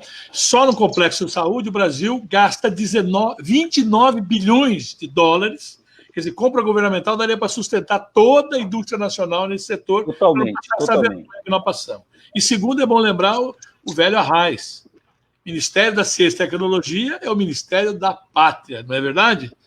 Walter Sorrentino, diga lá, os erros de um governo democrático cabem autocrítica, mas erro de governo autoritário cabe na cadeia, assim, que nem o Lupe está falando, não é verdade? É verdade. A gente cruza aqui temas de diferentes magnitudes, de solução em diferentes tempos políticos. Eu quero ver duas coisas a partir da sua primeira pergunta. A primeira é isso que a vitória de Biden foi muito significativa, de alcance internacional, evidentemente. Eu acho que queria sugerir uma visão assim. As classes dominantes em boa parte do mundo ocidental, Estados Unidos, Europa e também na América Latina, se dividiram quanto às formas de manter uma hegemonia sob um neoliberalismo senil, que não abre perspectiva para o desenvolvimento da economia, não é? Se dividiram de uma via liberal-democrática tradicional, que Biden representa, e uma via autoritária, como Trump, como Bolsonaro. Ainda não se entenderam. No Brasil, todos veem, nem essa via autoritária, desde os últimos anos, recuperou a economia. Isso é uma evidência, sobretudo com Bolsonaro. Ao contrário, nós já estamos, se bem vistas as coisas, eu tenho dados, não vou falar, estamos já no curso de uma terceira década perdida no nosso país. Isso é uma realidade. Um país que, como já disse, está cada vez mais na semiperiferia, sem enfrentar os temas da fronteira. Eu acho que a Faria Lima, como nós costumamos chamar aqui em São Paulo, né, Antônio Neto? A turma da Faria Lima está precisando mesmo aprender com Biden. Aqui se pratica um ultraliberalismo selvagem. Eu acho que há um novo consenso sendo produzido. Biden está apostando nisso. Parece que vai tardar um pouco a chegar no Brasil, mas já tem coisas aqui sendo ditas, a nova teoria da moeda, não é? André Lara Rezende, muitos economistas liberais acham que deve ser mesmo emissão, que o papel do Estado não pode ser o Estado mínimo, e evidentemente o Estado não pode assambarcar tudo, é como eu acredito. Então, eu acho que esse é um processo que nós, nas lutas que travamos, também não podemos desconhecer. Nós precisamos de um empresariado que tenha mais sentimento nacional, gente. Um empresariado que tenha mais senso do interesse em reindustrializar o país e acumular capital, produzindo, e não com riqueza fictícia, riqueza financeirizada, digamos assim, né? Um empresariado que, junto com o resto da nação, adentre a fronteira atual, que é a fronteira da indústria 4.0, a fronteira da transição ecológica, que hoje está em muita evidência, e, sobretudo, queime as etapas da fronteira de educação, ciência, tecnologia e inovação, sem o qual nós não vamos a lugar nenhum, não é? Então, eu estou de acordo com os que falaram, a partir de Beto e a partir do... Desculpa que tocou o telefone aqui, do Carlos Lupe, que nós precisamos de um projeto como o Norte, não tenho dúvida. Um projeto que oriente a caminhada. E é um projeto que vai orientar, inclusive, a orientação que nós vamos adotando diante do curso político. Como eu disse, antes de tudo, vem a travessia de 21. Nós precisamos repor o pacto democrático, acabar com essa escalada autoritária. E, evidentemente, eu acho que isso leva junto a acabar com esse ultraliberalismo selvagem. Não é? Mas, mesmo essa luta imediata de frente ampla, democrática, contra um inimigo principal, que é Bolsonaro, ele precisa da referência de um projeto, não é? Da referência de um projeto. Então, estou de acordo com Roberto Freire, quando disse na primeira parte, eu digo com as minhas palavras, nós precisamos ressignificar, gente, o que seja hoje afirmação nacional, o que seja desenvolvimento. O Brasil pode e precisa de uma espécie de uma grande corrente elétrica, Lupe, Freire, Domingos, Beto e Antônio Neto.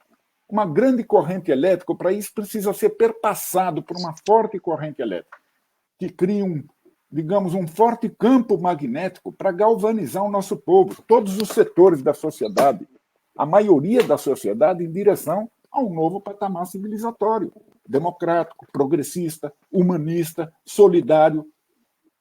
Isso é um pouco o que aconteceu, gente, em 1930, com diferentes facetas, encabeçado pelo maior estadista, creio eu, que teve o país, que foi Getúlio Vargas, com uma visão estratégica.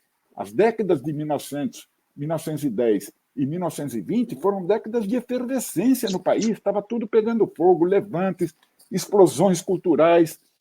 Por quê? Porque o país estava ficando para trás. E ali se abriu uma das grandes experiências mundiais de nacional desenvolvimentismo, que hoje voltou à baila.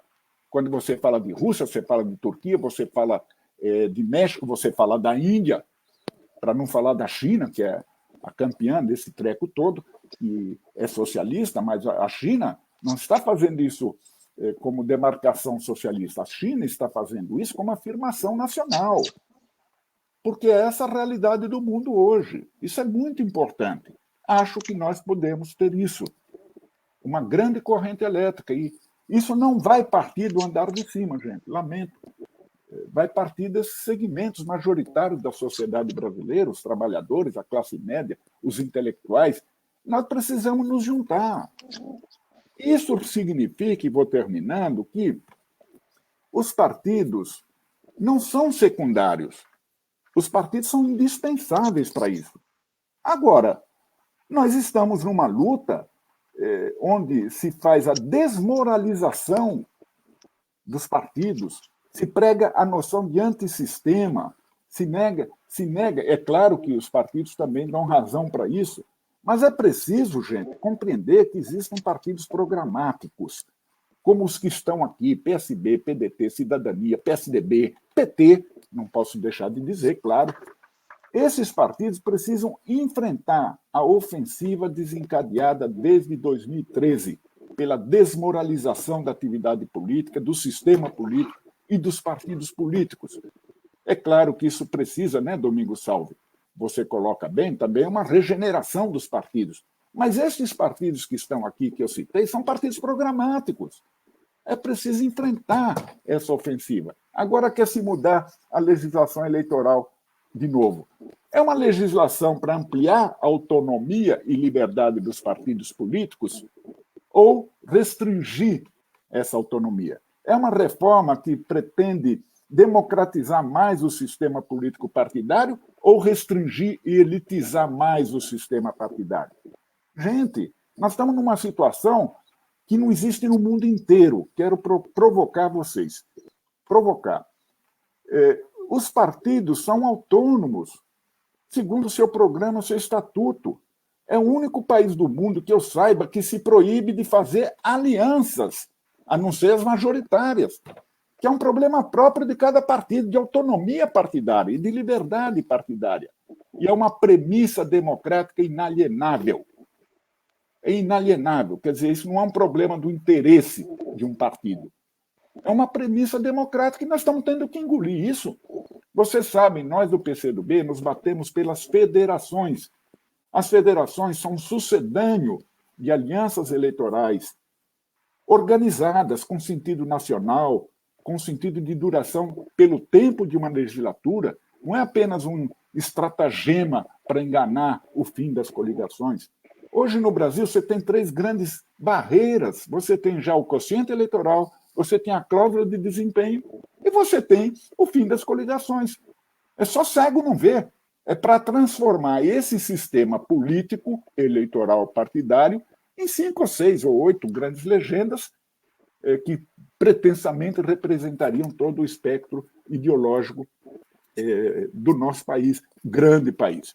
Ou seja, é o contrário, companheiro, enfraquecer partidos como Cidadania, enfraquecer partidos como o PCdoB, enfraquecer a Rede, o PV, todos de alcance internacional, inclusive enquanto corrente política, enfraquecer mesmo o PDT e PSB, porque Lupe, porque Beto, isso daí vai valer até 2030.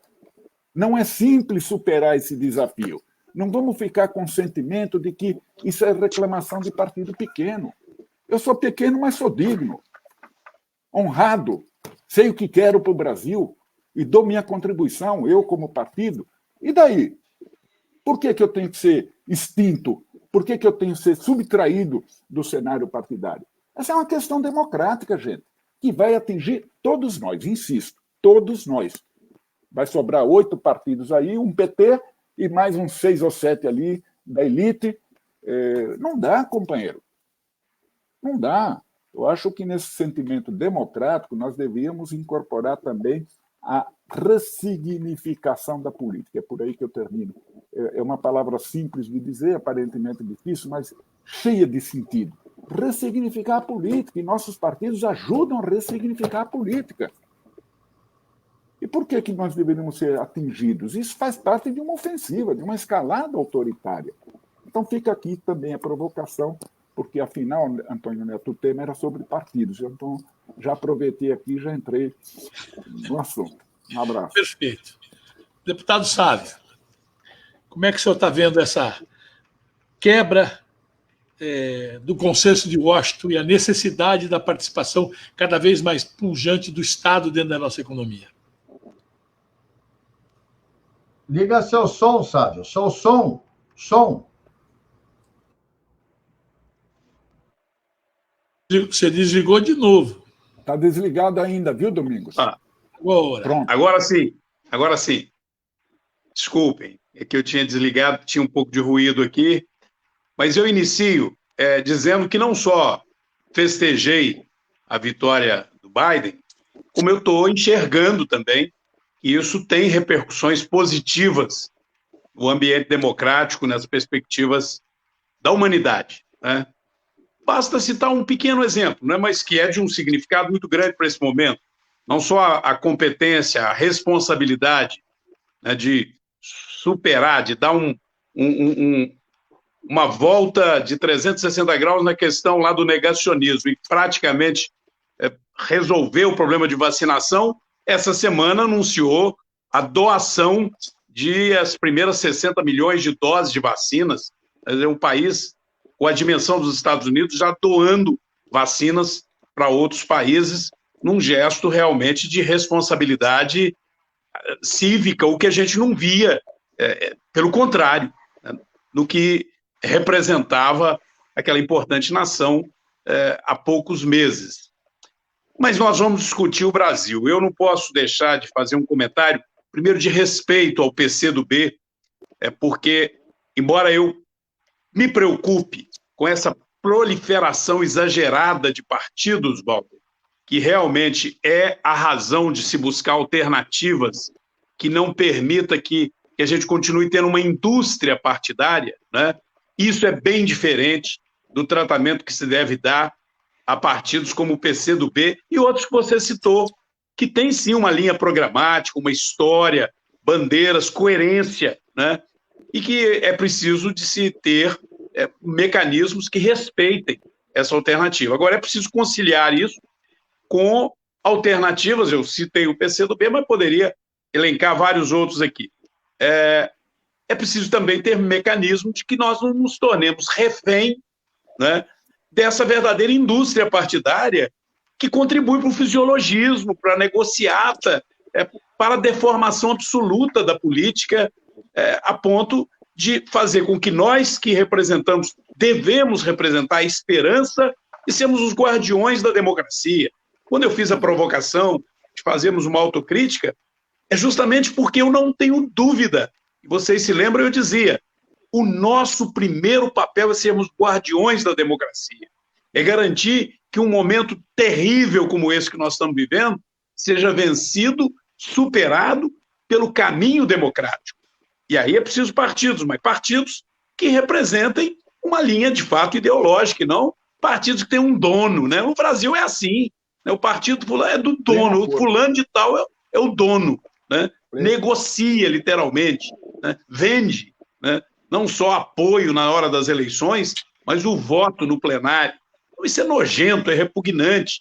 E o nosso povo vai perdendo, com isso, a fé na política, porque ele entende que se o partido é a expressão da política e o partido o decepciona, ele começa a desacreditar da política. Isso contribuiu para esse crescimento de extrema-direita no Brasil, para esse negacionismo, né, inclusive dos princípios democráticos.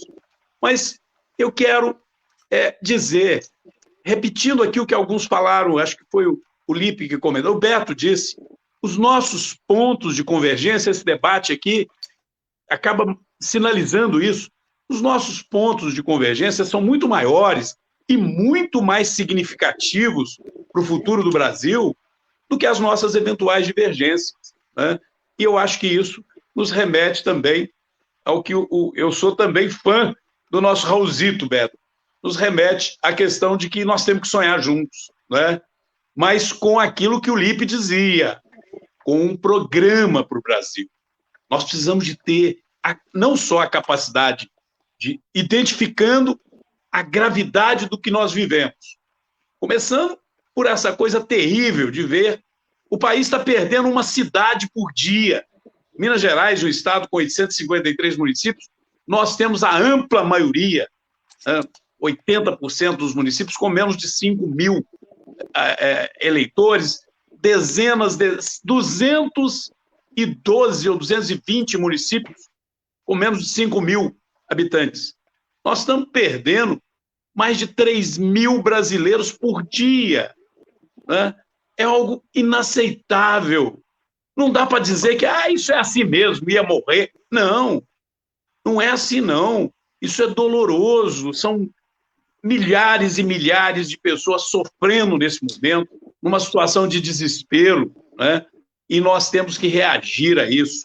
Mas não é só a gravidade do que vivemos na área da saúde, as consequências na nossa organização econômica e organização social, até os aspectos dos nossos valores humanos, foi muito bem lembrado aqui, né, da família, da solidariedade, estão sendo duramente castigados. Nós temos que ter um projeto de nação que se sustente a partir dos valores essenciais de um povo cristão como o nosso, de um povo trabalhador como o nosso, de um povo alegre, de um povo cheio de esperança. Isso está sendo destruído. Nós temos que reagir com um programa e sonhando juntos, para transformar esse sonho em realidade. Então, aí, eu acho que se une todo esse processo da autocrítica dos partidos, de nos despirmos de vaidades, de ambições, de não nos iludirmos de que é um nome, é a solução, é o salvador. Não podemos nos satisfazer entre escolher o menos pior. E o Beto disse aí, por quê? Como é que nós, com a responsabilidade que temos de partidos programáticos, que temos a história que temos, Antônio Neto, a estrutura sindical do Brasil, né, tem que ter, sim, essa capacidade de fazer essa reflexão. Nós temos que ter um projeto, e a partir de um bom projeto, nós nos unirmos para transformar esse sonho em realidade. E aí nós não vamos nos tornar reféns, né, daquele desejo, daquela ânsia de poder que nos coloca entre o menos pior. Que aí é do tipo assim, para mim interessa é só ganhar a eleição. A gente vem padecendo, pagando um preço muito alto por isso, né? Não pode ser só como é que eu vou fazer para ganhar a eleição. Não. Como é que eu vou fazer para transformar esse país? para sair dessa cilada, porque nós lutamos muito para ter uma democracia. Ela também custou vidas, ela custou anos de sofrimento, de exílio para alguns. Recuperamos a democracia. E o que nós estamos fazendo no Brasil? Nós estamos levando o país à descrença com a própria democracia. Então, é essa responsabilidade partidária que eu acredito que nós todos aqui temos o dever de colocar agora em prática, numa discussão profunda sobre um programa para o país, programa de governo, programa de ação, né, que enfrente todos esses dramas que nós estamos aí vivendo, e a capacidade de sonhar juntos, de nos unirmos, né, até já prevendo que vamos sim ter a capacidade de retomar o poder para uma linha mais democrática, retomar o poder com a responsabilidade cívica que tantos nós aqui já demonstramos nas nossas ações políticas, né? Eu fui vereador, prefeito, deputado estadual, deputado federal. Olha, Roberto, às vezes eu fico pensando, puxa vida, eu estou querendo ficar mais perto dos meus netinhos, mas eu não me sinto, nesse momento, no direito de jogar a toalha. Eu não me sinto no direito. Alguns falam, essa turma não larga a teta. Olha, eu levo uma vida de sacrifícios pessoais, sim, porque a família que eu construí, a minha história pessoal, ela pode me dar uma série de prazeres, e me dá.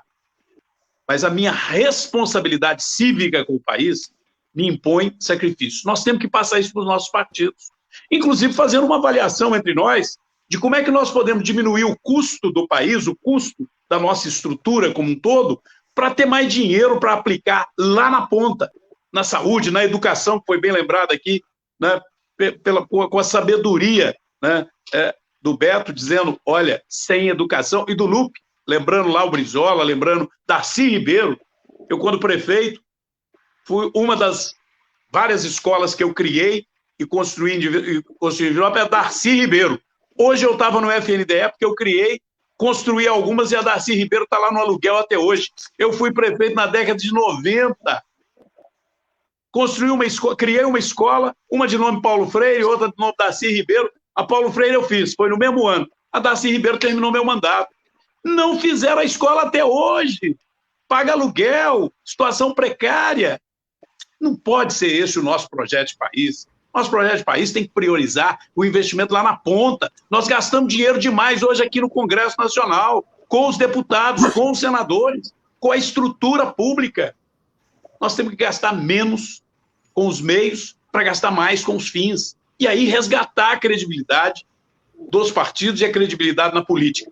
Porque nós não perdemos o sonho e vamos só ele junto para fazer esse país dar certo. É isso aí. Roberto Freire, olha só, eu tenho uma consigna que eu digo sempre, para reunir CUT, CSB, CTB, todas as centrais, você sabe que é complicado. Eu tenho assim, tem hora que eu lembro Brizola tampando o nariz e topar as coisas, mas eu digo sempre, o atacado que nos une é muito maior do que o varejo que nos separa. Não é assim agora na questão partidária e nesse momento do Brasil? Olha, eu vou sentar no final, mas eu vou deixar uma certa polêmica. Viu? E, inclusive, não é uma polêmica para nos dividir. É porque nós precisamos começar a nos unir com capacidade de ter perspectiva do futuro. Se nós não entendermos o que está acontecendo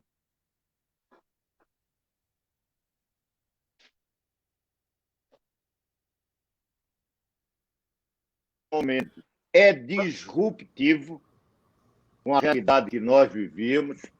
Nós estamos vivendo o início de uma nova era da civilização. E se não entendermos esse momento, nós corremos o risco de ficar pensando que estamos muito unidos e nós estamos nos separando. Separando da sociedade, separando de ter vida futura do ponto de vista da política. Eu perdi a ligação com as pessoas, eu não sei se estou... voltou. Estavam ouvindo, não? Agora sim. Então, olha, o que é que significa Biden? Que era a origem da Tá pergunta. ruim o som, Antônio. Ele Tem que Travando ver muito. aí. Está travando, viu, Roberto? Está travando? E Tá. não melhorou, não? Mas melhorou um pouco. É a sua internet, pelo visto. A tua imagem está sem imagem, está parada para mim aqui. Então, esse é um Mas problema. mas é melhor, às vezes, ficar com a imagem, desligar a câmera por uns minutos e ficar só com o som. Porque nós vamos te ouvir bem e com a câmera desligada a transmissão costuma melhorar. Vamos ver aí. Eu estou tentando mudar algo. Melhorou algum som, alguma coisa? Melhorou. Melhorou. O som melhorou. Melhorou. O som melhorou? Sim.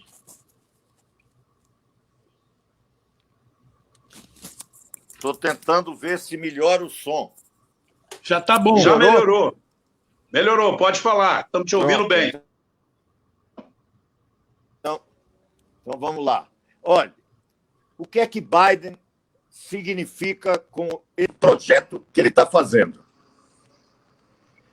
Primeiro, não é o Estado que nós, na época do socialismo real, imaginávamos. Um Estado produtor, um Estado indutor de uma sociedade de capitalismo industrial, de grandes estruturas fabris.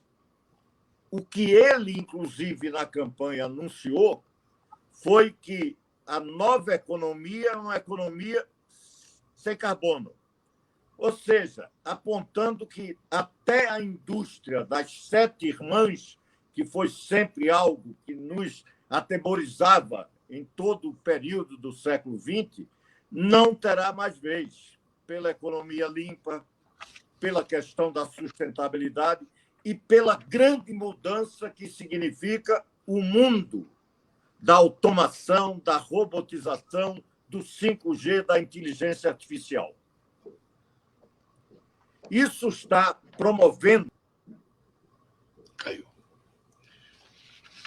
Ele caiu. Que pena, hein? Que pena.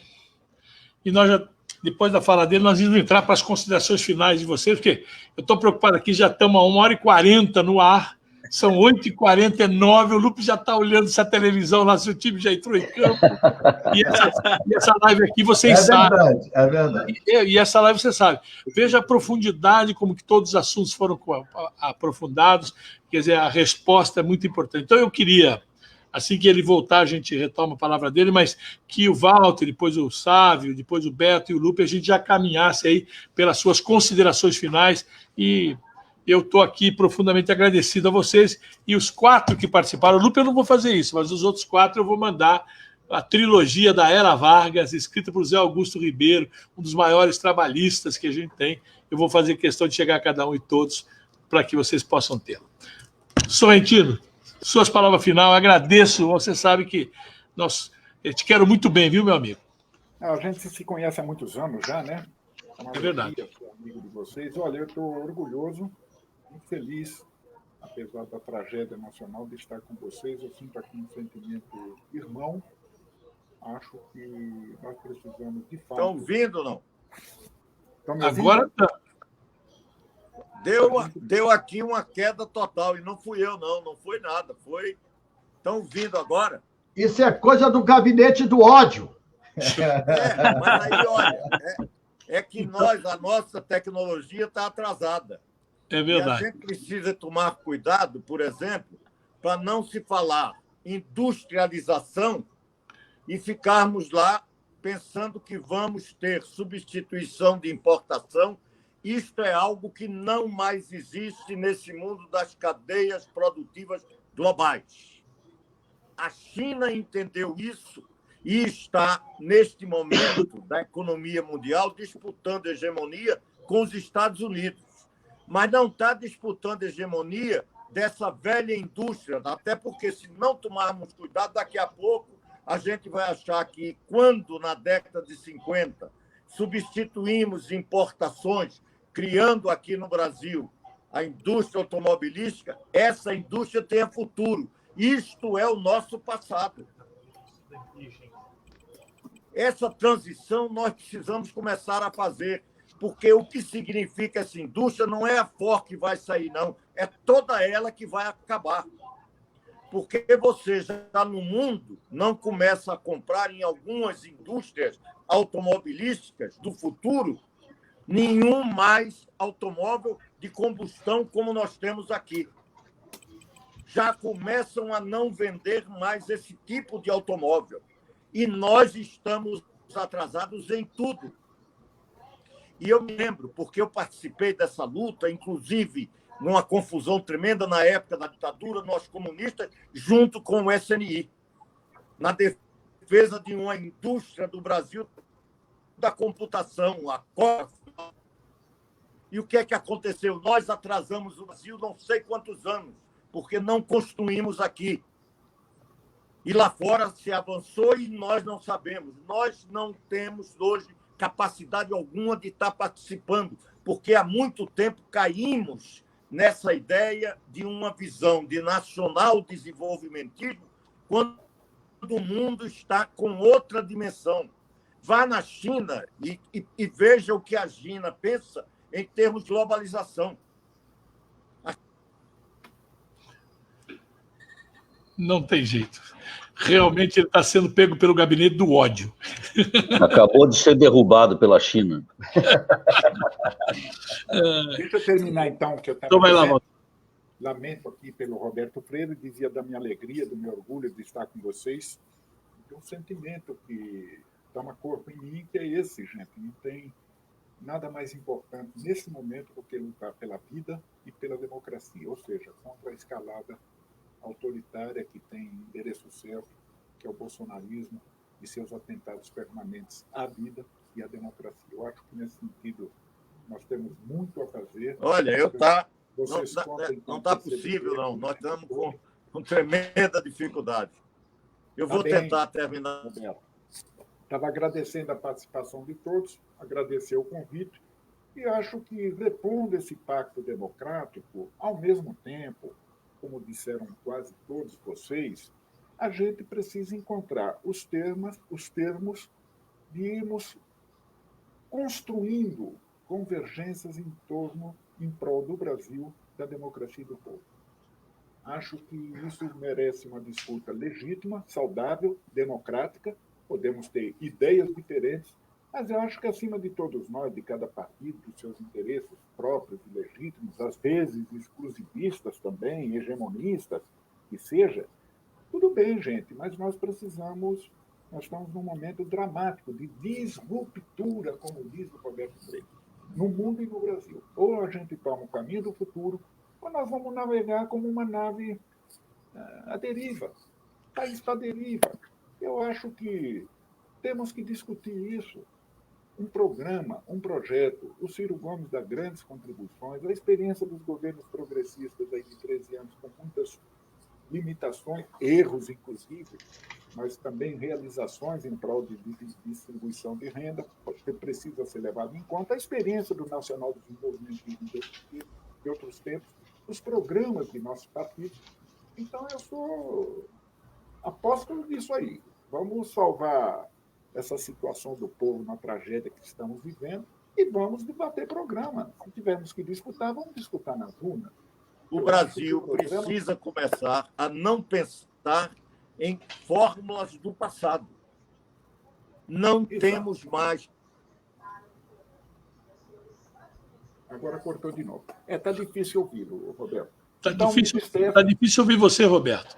Me despeço aqui com um grande abraço, obrigado, e saio mais enriquecido dessa nossa conversa. Gostaria muito de abraçá-los pessoalmente. Obrigado. Valeu, Márcio. Obrigado.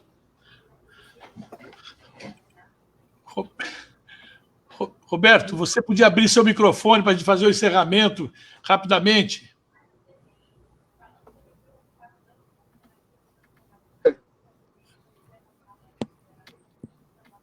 Dificuldade nem para abrir. Abriu agora. Ele não está seguindo nenhuma diretriz minha. Ele ficou apagando, voltando, me desculpem aí. Mas, olha, quero agradecer, foi excelente o debate. Eu acho que, inclusive, quero me colocar à discussão, porque nós precisamos ter, de novo, não ter a compreensão do que é este novo mundo. Senão, nós vamos ficar, não está?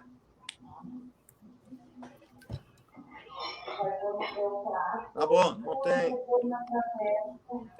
Obrigado a você, Roberto. Obrigado. Deputado Sávio, suas considerações, por favor. Olha, primeiro te agradecer muito, viu? Você não tem condições. Tá bom, Roberto. A gente compreende. Olha, eu vou fazer aqui breves considerações, mas a primeira é de te agradecer. Uma próxima eu fico devendo para a gente poder polemizar nisso. Ok. Bom, eu dizia do meu agradecimento ao Antônio Neto, de nos possibilitar um debate democrático e que aprofundamos aqui em algumas questões essenciais, mas vimos uma convergência absoluta de que nós não podemos prescindir e não podemos descuidar, né, da nossa defesa da democracia e de que nós temos que manter essa nossa capacidade de luta estando atento à gravidade do momento que a gente vive, não só do ponto de vista sanitário, o sofrimento de tantos brasileiros, mas dos desafios enormes que temos pela frente para reconstruir esse nosso país. E, obviamente, não podemos ficar só nesse bate-papo que foi rico, foi agradável. Espero que, em breve, a gente possa estar vacinados para poder fazermos isso de maneira presencial, né? Inclusive com... É claro que isso veio para ficar. Agora a teleconferência, a integração pelo processo digital é um ganho. No mínimo, é uma daquelas coisas positivas que fica no meio de tanto sofrimento. Mas nada vai substituir, na minha avaliação, o olho no olho, o abraço, o calor humano, e vai ser muito agradável poder encontrar com vocês em breve para a gente aprofundar esse debate, até porque o desafio que temos é muito grande e nós não podemos estar muito distantes. Por mais que estejamos conectados aqui agora, nós temos que estar mais próximos, e temos que estar mais próximos também fisicamente, mas principalmente estarmos mais próximos nos nossos propósitos, nas nossas ideias e até na nossa estratégia, porque para isso é preciso um planejamento estratégico adequado para chegarmos a um bom termo para o nosso país. Um abraço a todos, parabéns aí pela iniciativa, pela condução ao Antônio Neto, e foi uma honra poder ouvir aí os demais participantes que sempre me enriquecem e me ensinam muito. Abração, obrigado. Obrigado, eu que agradeço, deputado. Lupe, vou liberar você. Você fala e pode sair correndo para ver o seu Fluminense. Eu sei que você está agoniado. Ele sabe que eu sou fanático por futebol, dos milhares de defeitos que eu tenho. Pelo Fluminense especial. Mas, gente, eu acho que isso é o bom, o Sábio estava falando isso, é que esse ambiente que a gente está sendo praticamente obrigado a aprender a lidar, de rede social, faz com que a gente tenha a oportunidade de se inteirar mais, de conhecer mais as ideias. A gente fica, às vezes, o dia todo, né, Roberto, Sorrentino, Neto, sabe, conversando com alguém em algum momento, em alguma entrevista. Isso faz também uma ligação melhor. A gente passa a conhecer melhor as pessoas, quebra preconceitos, vê que as afinidades são maiores do que as diferenças. Então, eu acho muito bom isso. Eu quero agradecer ao Beto, agradecer ao Sorrentino, ao deputado Domingos Sávio, ao querido Freire, que saiu. E acho que hoje, o Neto, nosso momento é de solidariedade, de pesar ao povo brasileiro. Eu quero confessar a vocês que eu estou profundamente abalado com o que eu estou assistindo todo dia. Todo dia a gente está perdendo amigo. Todo dia a gente está perdendo parente. É muito duro assistir isso. E eu tenho Deus que me perdoe e amance meu coração, porque o meu sentimento de revolta contra esse presidente é incontrolável, né? Porque, para mim, ele é um genocida mesmo, como já foi falado. Mas eu não perco a esperança. Eu acho que isso vai passar. Como dizia Chico Buarque, vai passar. Tudo isso vai passar. E nós temos que ter esperança. Essa pátria é maior do que nós somos patriotas, nós amamos profundamente o povo brasileiro. E a nossa união, Beto, Sorrentino, Sávio, Freire, tem que se dar em cima de ideias. Ideias generosas ao povo brasileiro. Ele precisa muito da gente e nós precisamos muito desse povo para formar uma verdadeira nação. Obrigado, Neto. Um beijo no teu coração. Beto, deputado Domingos Sávio, Sorrentino e Freire. Vamos estar juntos e muita luta pela frente. Muito obrigado. Boa sorte ao Fluminense. Fluminense. Beto, temos o dever da esperança, não temos, Beto? Temos o dever da esperança. Mas a esperança tem duas filhas gêmeas. A indignação e a atitude. E é isso que nós precisamos ter nesse momento, sem dúvida nenhuma. Me associo às homenagens, à emoção do Lupe, a essa tragédia sanitária que o nosso país vive, muito diferente de muitos lugares do mundo, né? Infelizmente para pior, e tudo em razão do negacionismo havido no ano passado, da incompetência de nomear um general que não é médico para comandar uma pandemia no Ministério da Saúde, de não comprar vacinas, de parar de pagar auxílio emergencial para o povo sofrido. Quer dizer, tudo isso vai se somando e as consequências, né, além da morte, do desemprego, vão se somando no ano de 2021.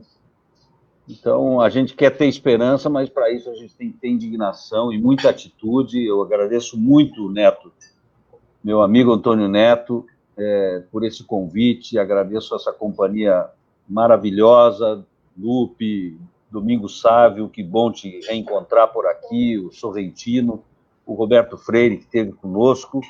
Aproveito para dar um abraço fraterno na turma boa, né? E antes de encerrar, como eu estou inspirado culturalmente hoje, eu tenho uma música que eu gosto muito, só o início dela, Lupe. Eu acredito na rapaziada, tá entendendo? Claro. É por isso que eu acredito no Brasil. Eu acho que a gente tem que apostar na rapaziada, né?